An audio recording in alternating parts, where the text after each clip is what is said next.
Hello, good morning class 10th। आज हम लोग करेंगे संधि। हमें कल ख़त्म हुआ है समास, तो आज हम करेंगे संधि। देखो बच्चों, संधि में क्या है।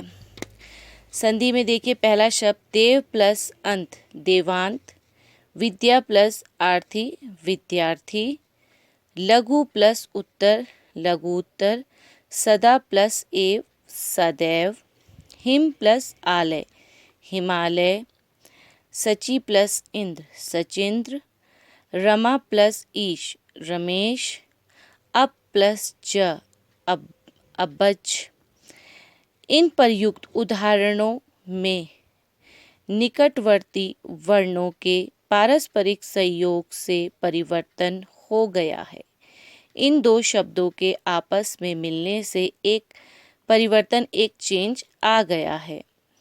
मानक हिंदी व्याकरण में इस प्रकार के परिवर्तन को संधि कहते हैं। जो अलग अलग शब्द मिलकर एक शब्द बना दिया गया है, नया परिवर्तन जो आया है, इसे हम संधि कहते हैं। अस्तु इसकी परिभाषा इस प्रकार होगी, इसलिए इसकी परिभाषा इस तरीके से है। दो निकटवर्ती वर्णों के पारस्परिक संयोग से जो विकार परिवर्तन होता है उसे संधि कहते हैं। दो पास आए हुए शब्दों से जब कोई नया विकार उत्पन्न होता है, नया शब्द बनता है, तो उसे हम संधि कहते हैं। संधि के नियमों द्वारा वर्णों को दोबारा उसी स्थिति में लाना संधि विच्छेद कहलाता है।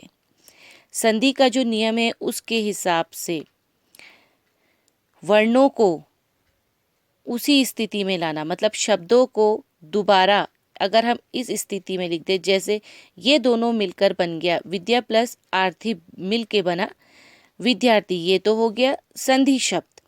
अब इस विद्यार्थी को वापस हम अगर इसी तरीके से लिखेंगे, विद्या अलग और आर्थी अलग, तो वो कहलाएगा विग्रह।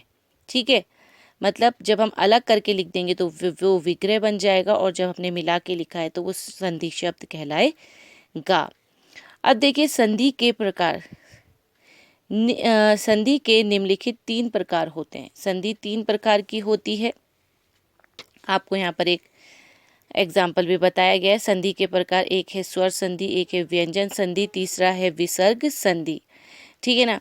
तो पहला है स्वर संधि। स्वर संधि में क्या होता है, दो स्वरों के संयोग से जो विकार अथवा परिवर्तन होता है वे स्वर संधि कहलाता है। जैसे शिक्षा प्लस आलय शिक्षालय, देव प्लस आलय देवालय।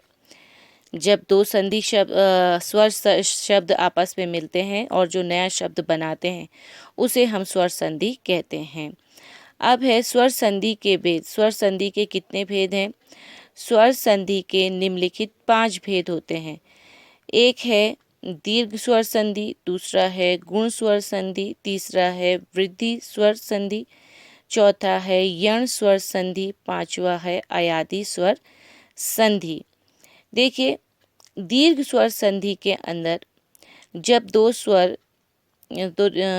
दो स्वर्ण शब्द मिलकर दीर्घ हो जाते हैं तब दीर्घ स्वर संधि होती है। जैसे शरण प्लस आर्थी शरणार्थी, छात्र प्लस आलय छात्रालय, धर्म प्लस आत्मा धर्मात्मा, शरण प्लस आगत शरणागत।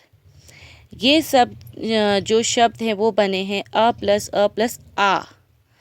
आ होके बने हैं। ये है अ प्लस आ। इसमें आ का डंडे का इस्तेमाल किया, इसमें अ के साउंड का इस्तेमाल हुआ, इसलिए ये स्वर संधि के अंदर है। अब इसी तरीके से है अवतार।